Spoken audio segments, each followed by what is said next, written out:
Today we're going to make a tincture with lemon balm, catnip, and tulsi, which is holy basil. So first, since I'm using 3 different types of dried herbs, I'm going to use an ounce of each. And I have already measured out an ounce of the catnip, and I'm going to add that to my jar, and an ounce of the lemon balm, and then I will add, that makes 2 ounces, an ounce of the holy basil, the Rama version of this.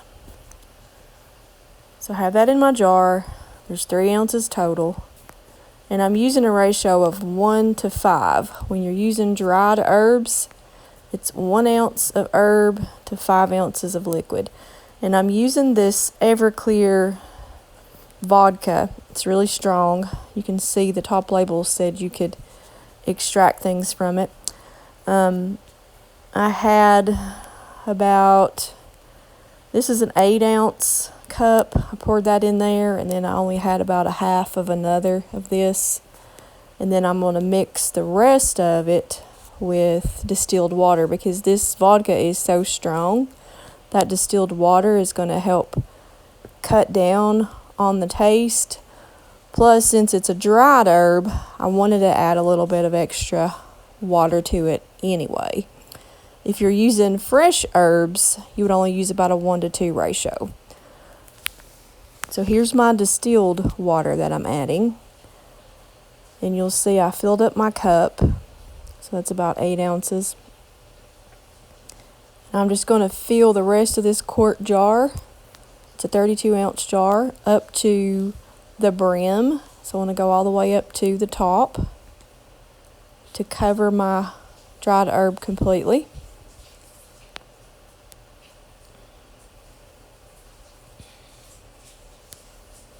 So it didn't take as much distilled water as it did the vodka. Now I have it all mixed into this quart jar, and your herb is your plant matter, and then your menstruum is your liquid, and in this case it's the vodka. So I'm going to give it a couple of good shakes to mix all of that up really well.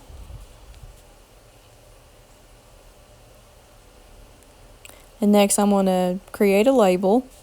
You want to label your jar with what you put in it and your liquid mixture if you can, and the date. Because in 4 to 6 weeks we will be straining this and bottling it.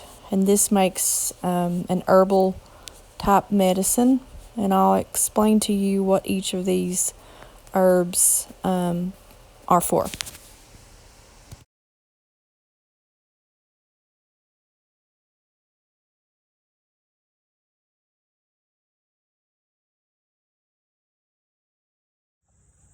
I'm going to talk to you about lemon balm first, and I'm using the Peterson Field Guide to Medicinal Plants and Herbs. This is a really good book to help you identify plants and herbs, and it explains how it looks. It sometimes gives you a picture, but lemon balm, the specific term is Melissa officinalis.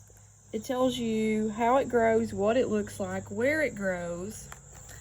And then let me turn over here, where it's found and the uses. It says it is used in herbal medicine from medieval to modern times. It talks about dried or fresh leaf tea that can be used.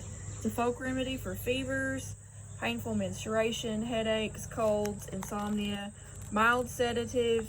I'm using it, and there's a picture of it, mainly for its calming benefit.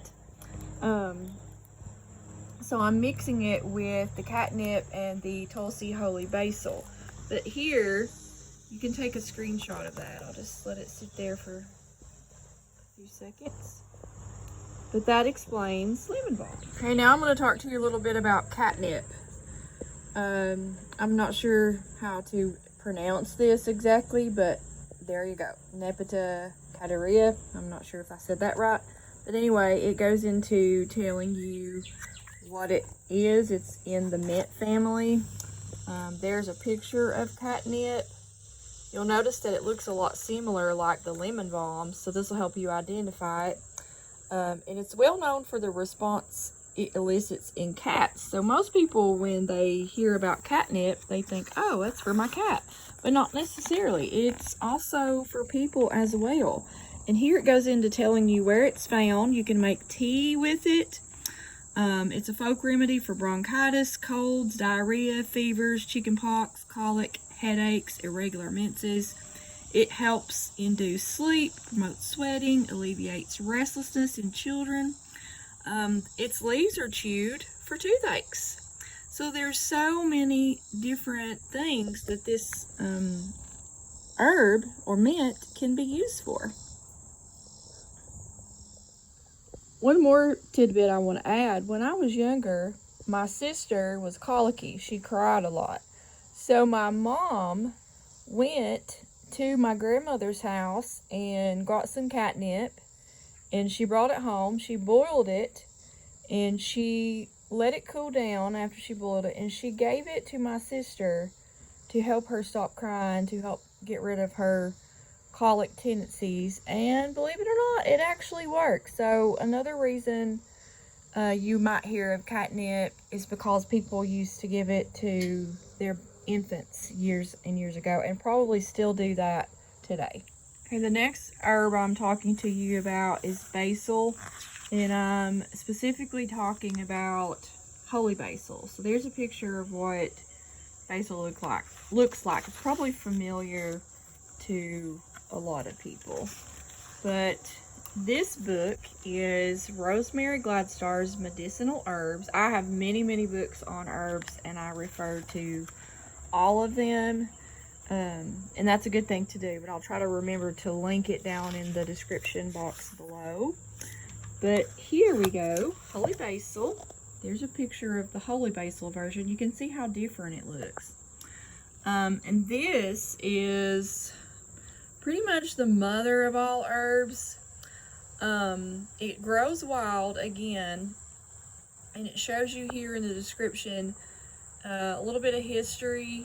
It's classified as I don't know how you say that, raciana, an herb that nourishes a person's growth to perfect their health and promote long life. And there are so many uses for it. You can do a tincture, you can make a vinegar, but I'm making it into a tincture with lemon balm and catnip. So the medicinal uses, it's an adaptogenic, so it helps restore vitality and vigor. Well, let's look back and see if we can find the medicinal uses for it here. It's for headache and stress. So I'm mixing it with the lemon balm and the catnip, and this talks more along the lines of sweet basil, but holy basil is good for depression, anxiety, insomnia, and mixed with the other two herbs, it makes a really good calm blend. And my whole focus on combining these three herbs and making a tincture is to make a Be Calm blend to help with stress and anxiety. Okay, the day has arrived. It has been actually about 7 or 8 weeks since I have kept this catnip, lemon balm, and tulsi herb in my jar. So today I'm going to strain it off, and I usually do it with cheesecloth. This time I'm going to try this little funnel that has this little strainer down in here that'll catch those bits and pieces. If I see that there are bits and pieces in there, then I'll use some cheesecloth to strain it off. So let's get started. Okay, I'm just going to do a little at a time.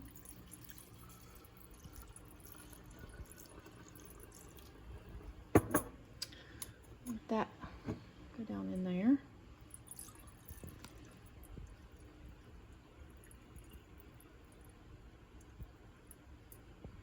Now let's look and see here. I want to see. It doesn't look like I have any bits in there, but I'll check it again in just a bit. I may do a second strain to try to get the herb separated good from the liquid.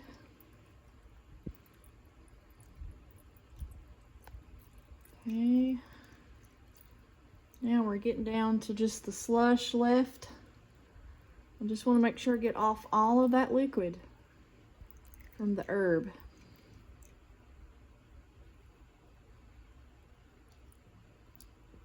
And I might take some cheesecloth and put this down into there and squeeze it out. Or let's try this. Let's get a spoon and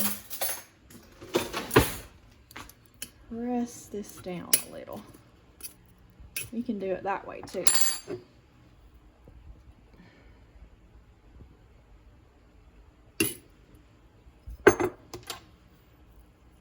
Okay, press that down. Now the next thing I'm going to do, I have some bottles that I had already had. These were just a calming blend from someone I had purchased that I had used. So instead of buying more of this, that's why I decided to make my own. So I'm just going to pour what I strained out into these little refillable bottles. I'm going to get these washed up and then I'll put them in here. But there we have it. We have tincture. I discovered there were some pieces of my herb down in there and I want to get that all out. So I went and got a piece of cheesecloth and I just put a rubber band around it. Normally I do this in a bowl, but one of my previous YouTube subscribers had suggested that I do it like this so I don't have to wash. So see how that didn't get all of that from just putting it through that little funnel? So you actually have to strain it out through either some cheesecloth or some muslin cloth so that you can get all of that herb out, because you want to separate the liquid from that. You don't want any of that in your liquid. When you put it in your little bottle with the pipette, it might cause it to get clogged up. So the goal is to get that separated. All right, there we go. We almost got it. And that made almost a whole entire quart full of the Be Calm blend. Okay, and I have these little funnels that came with my amber bottles that I ordered. I'll try to remember to link the bottles down in the description box, but I'm using one that I had already purchased from someone. So the next thing you're going to do is you're going to pour your liquid down into that funnel, into that jar, and fill it up. And I'm going to stop the camera because I'm afraid I'm going to spill it with using just one hand so that we can finish it correctly. Okay, so there we have it. I'm actually glad that I stopped that so that I can fill these up because I did spill it. You just have to be careful. It's really hard to see because these are 2-ounce bottles. But what I did, like I said earlier, I poured it into these bottles because I had already paid for these. And there's no sense in me using new bottles when I could just refill the ones that I have. And it's the same type of calming blend that I just made myself so that I can save money, because these things cost about $20 or $25 a bottle if you buy them from someone else who makes them. So I learned to make my own so that I can save that money. And notice, there's $50 worth of medicine, and look how much I still have left.